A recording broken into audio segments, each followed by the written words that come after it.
Bagaimana keutamaan berkurban? Kita akan berdialog dengan Ustadz Ahmad Al-Habsyi yang saat ini ada di studio. Assalamualaikum Ustadz Al-Habsyi. Waalaikumsalam warahmatullahi Masya Allah, apa kabar, wabarakatuh.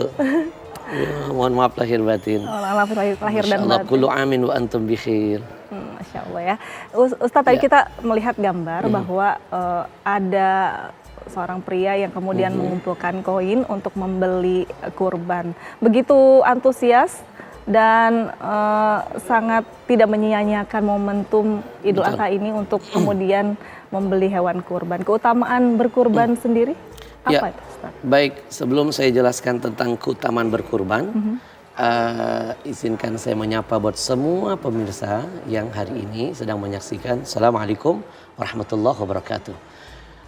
Pesan yang pertama yang ingin disampaikan bahwa jangan sibuk mencari ilmu dari yang tersurat. Tapi kita malas mencari ilmu dari yang tersirat. Tidak sedikit Mbak Umi, ilmu itu justru dihadirkan Allah terkadang datang dari apa-apa yang tersirat. Apa yang sering dilihat, apa yang kita sering dengar, apa yang kita rasakan. Baik yang terjadi pada diri kita, bahkan semua kejadian di muka bumi ini termasuk tadi cerita tentang ayahanda kita, Bapak Kasmoro. Ini sebenarnya ilmu tersirat dari Allah untuk kita renungi. Maka ada istilah ulama mengajarkan mangkatsura i'tibaruhu qalla isaruhu. Siapa yang pandai mengambil hikmah dari semua kejadian apapun di atas muka bumi ini, maka dijamin sedikit kegagalan dalam hidupnya. Kenapa kita selalu gagal? Karena kita nggak mau belajar dari kisah-kisah orang yang sudah Allah hadirkan di muka bumi ini. Dan jangan lupa Quran itu 3/4 isinya adalah cerita. Cerita dahulu, sekarang, bahkan cerita yang akan datang. Dan Allah mengajarkan kepada Nabi melalui metode storytelling. Wa kullan yaqussu 'alaika min amba'ir rusul ma nuthabbitu bihi fu'adak. Jadi cerita Bapak Kasmoro ini sebenarnya ilmu buat kita. Ilmu apa yang bisa kita petik? Bahwa tidak ada yang mustahil selama kita bersungguh-sungguh menjalani apapun bentuk kegiatan, karena Allah Maha melihat. Fasayarallahu amalakum. Kata Allah, aku lihat usahamu. Ketika Allah lihat kita bersungguh-sungguh, maka Allah hadirkan kemudahan. Jadi cerita ini banyak ilmu yang mengajarkan kepada kita tentang bahwa where there is will, there is way. Selama ada nawaitu, ada niat, pasti ada jalan. Kalau dalam bahasa Arabnya disebut idza sadaqal azmu wada'as sabil. Kalau ada niat, pasti ada jalan terbentang. Nah, kisah ini sebenarnya menjelaskan kita dengan janji Allah dalam Quran. Allah Subhanahu wa taala sudah berjanji, walladzina jahadu fina lanahdiyannahum subulana wa innallaha lama'al muhsinin. Ayat ini menjelaskan bahwa apapun yang dilakukan oleh seorang hamba, lalu dia bersungguh-sungguh menabung koin demi koin untuk bisa melaksanakan kurban, ada kesungguhan, maka ini bisa terlaksana. Betul. Kalaupun tidak kalau tidak ada kesungguhan, meskipun uang di depan mata, tidak akan bisa terlaksana. Nah, karena ada sungguh-sungguh ini, maka lanahdiyannahum, ada lam taukid di sana, lam taukid dan nun taukid. Ini menjelaskan bahwa pasti, kata Allah, pasti aku akan tunjukkan kepadamu jalan dan kemudahan untuk bisa mewujudkan impian dan harapanmu.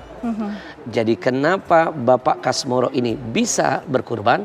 Jawabannya karena punya niat, diiringi dengan kesungguhan. Jadi maka ini pesan buat semuanya, sering-seringlah berniat kebaikan.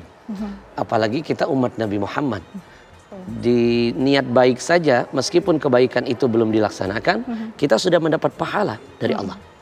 Berbeda dengan umat-umat Nabi yang lain seperti Bani Israel, ketika mereka berniat kebaikan dan kebaikan itu belum mereka laksanakan, maka belum tercatat menjadi sebuah kebaikan. Tapi ketika mereka berniat keburukan dan meskipun keburukan itu belum dilaksanakan, itu sudah tercatat menjadi sebuah dosa. Tapi kalau umat Nabi Muhammad, meskipun dia punya niat buruk, selama keburukan itu belum dilaksanakan, tidak tercatat menjadi dosa. Baik, Ustaz. Maka sering-seringlah perbanyak untuk berniat-niat kebaikan.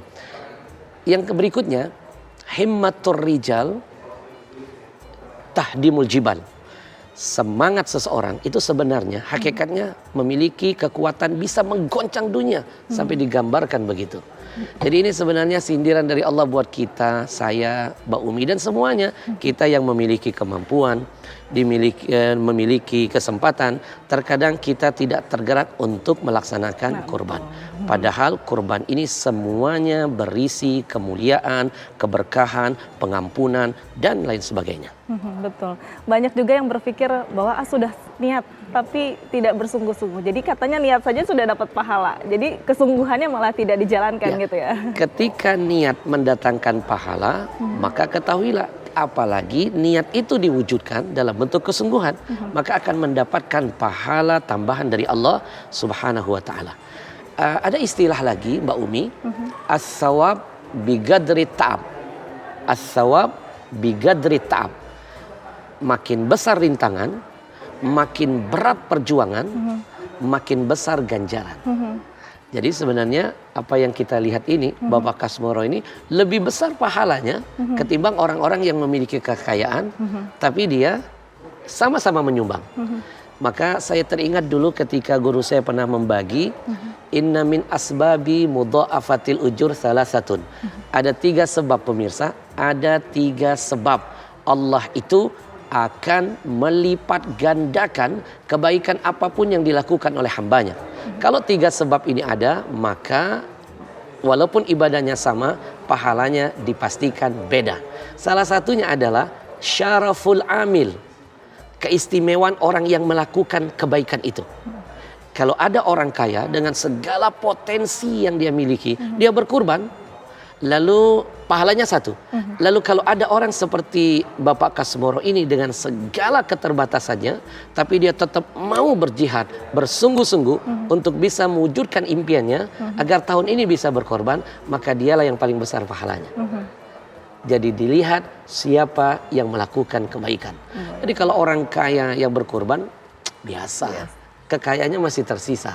Tapi kalau ada orang yang pas-pasan, dia masih bisa berkorban, maka ketahuilah ini luar biasa. Dan demi Allah saya sampaikan, apapun yang dikorbankan di jalan Allah itu pasti akan bertambah. Saya kasih analogi cerdas. Mbak Umi pasti pernah lihat anjing kan? Iya.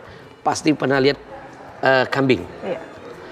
Anjing dan kambing, mana yang lebih banyak jumlahnya? Kalau yang saya tahu mungkin anjing ya. Pasti kambing. Kambing ya. Walaupun sebenarnya anjing itu kalau melahirkan lebih banyak jumlahnya. Tapi di mana-mana kambing lebih banyak dari anjing. Maka seorang pengembala bisa memiliki 1000 ekor anjing pemirsa, cukup dijaga seekor anjing. Dari 2 binatang ini ada anjing, ada kambing. Mana yang setiap tahun di seluruh belahan bumi ini, ketika hari raya Idul Adha dikorbankan, anjing atau kambing? Kambing. Saya belum pernah lihat spanduk terpampang bertuliskan hadirilah pembentukan panitia korban anjing. Yang dikorbanin pasti kambing. Tapi apakah gara-gara kambing dikorbankan setiap tahun puluhan juta ekor jumlah kambing menjadi musnah? Jumlah kambing menjadi berkurang?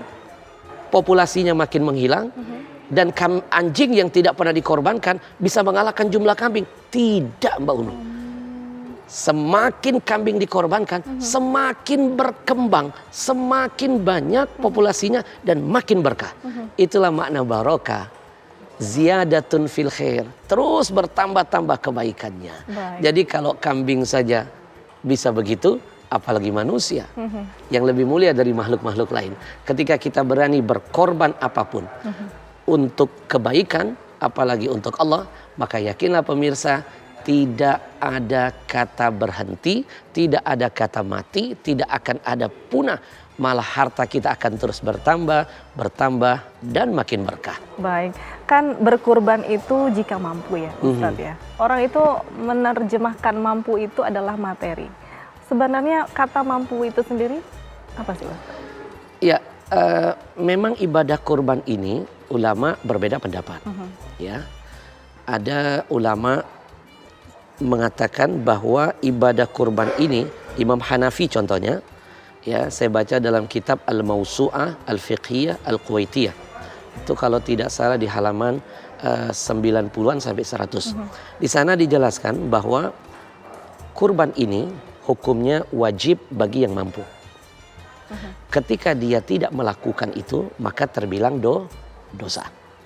Tapi menurut imam yang lain seperti Imam Asy-Syafi'i, Imam Maliki, dan Imam Hambali, jumhurul ulama, mayoritas ulama berpendapat bahwa kurban ini adalah hukumnya sunnah muakkadah.